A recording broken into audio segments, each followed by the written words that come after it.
What's up guys? JC here again with another video. Have you been working out consistently and seeing no results? Well, in this video, I'm gonna go over 5 mistakes that you could be making that's slowing down your progress.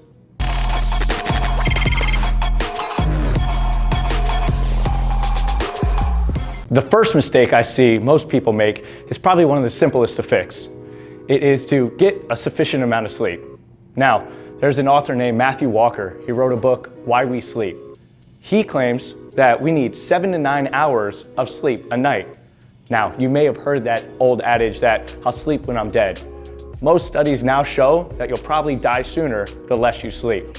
If you get anywhere between the 7 to 9 hours, that's in turn going to allow you to 1, burn more fat while you're in a caloric deficit, and 2, retain the most lean muscle. There's a couple studies that have actually shown this, and the lack of sleep actually will start decreasing your circulating testosterone and IGF-1, which both are contributed to hypertrophy or muscle growth.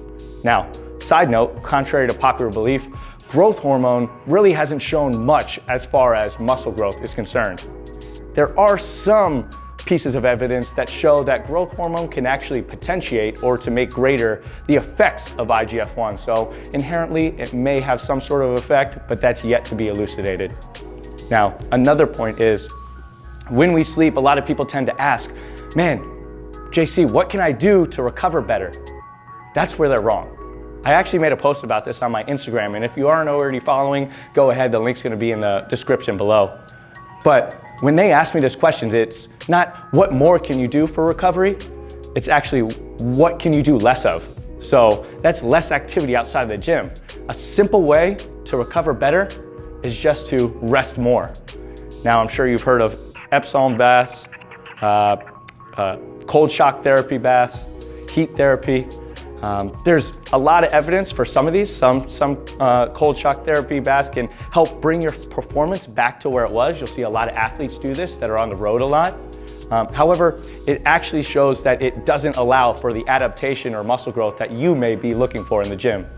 Heat therapy has shown some evidence to provide some sort of adaptation, but still, in my opinion, isn't necessarily as practical unless you have access to a sauna right away, right after a workout. One thing that actually does show some pretty good evidence is just a plain old massage. Not a deep tissue.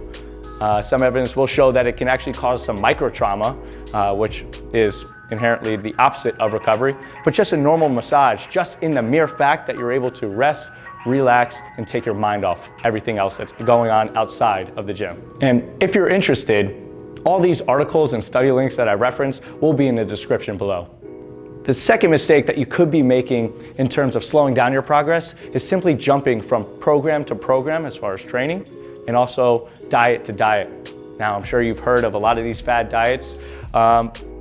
In my opinion, the best training program or diet program is the one that you can be the most consistent with. Now, let me give you an example. This year, 2019, what I was able to do is I cut for a span of 10 months. Okay, throughout this 10 months, I wasn't in a caloric deficit the whole time, struggling and always hungry. What I did is I first took the first 3 months to actually develop habits and get myself in the right mindset. I'm sure if you haven't already seen it, you could check out my last video on mindset when beginning a training program. Now, with that, I developed these habits. In January, all I did was I simply stopped eating out as much. After that, in February, I started just weighing my food. I didn't have certain macronutrient or caloric goals to hit. I just simply wanted to get in the habit of making sure I was getting as close to the portion sizes that I wanted to for my own fitness goals, physique goals. Now, next month, what I did is I tightened that up even further. I had set macronutrient goals that I was gonna hit with a little bit of loose eating on the weekends.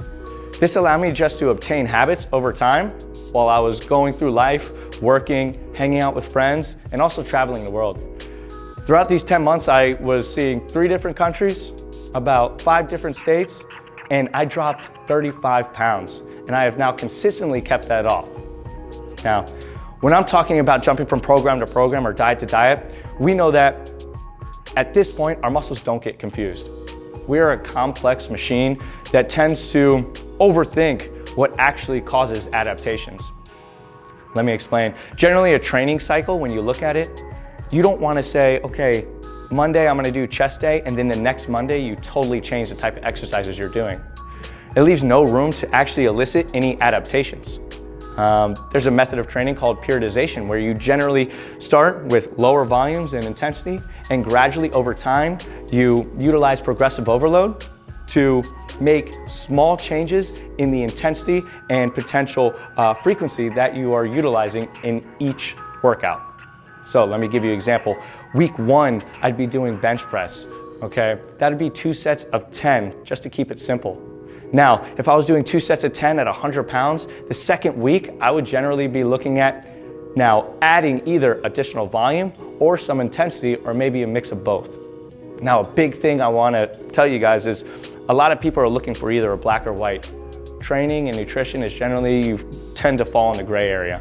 There's a lot more that goes into it than just saying, this is gonna be the program that works for me.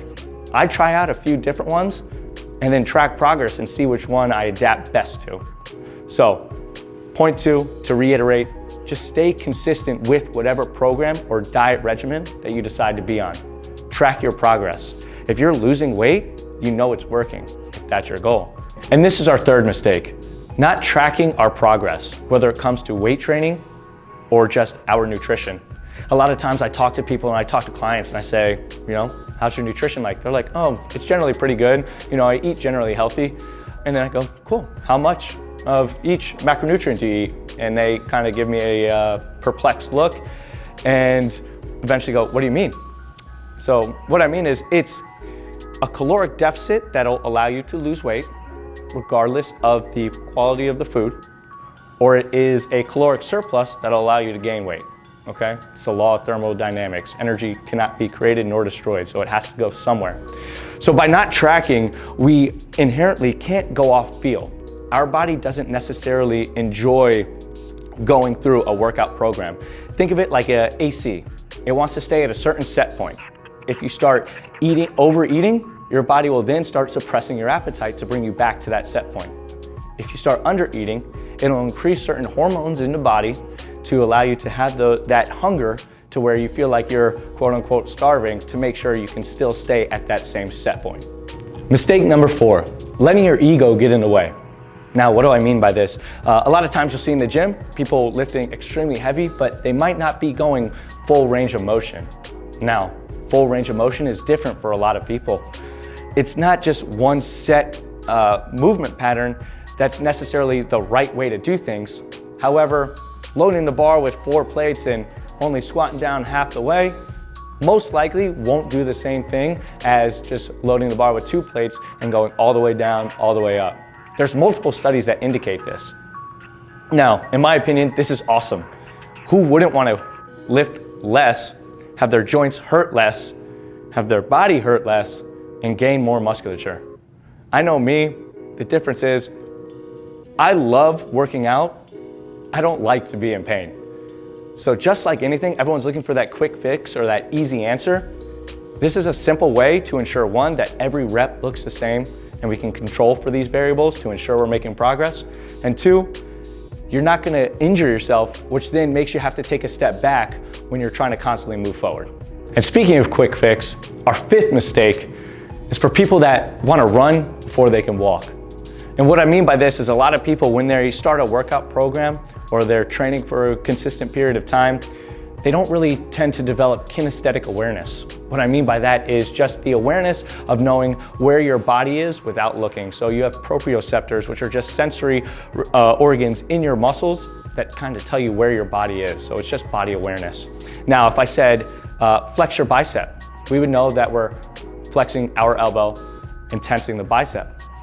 Now, if I said do an anterior pelvic tilt, okay, that's simply taking our pelvis and tilting it back, possibly like you would do in a stiff leg deadlift, or a posterior pelvic tilt, which is something that will help engage your core when you're doing a plank.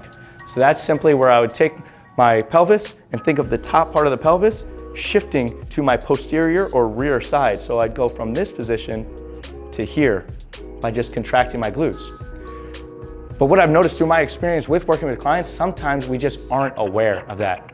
Think of the body as having a finite amount of energy. If you aren't utilizing something, if you don't use it, you lose it, your body's gonna utilize that extra energy or that sensory awareness to go somewhere else. Next is constantly looking for that one supplement that is going to end up enhancing your overall goals, whether it's weight loss or muscle gain, without actually having proper nutrition. Trust me, I wish there was one pill to fix everything. I've searched for it. The reason you're watching this video is because you're also searching for it.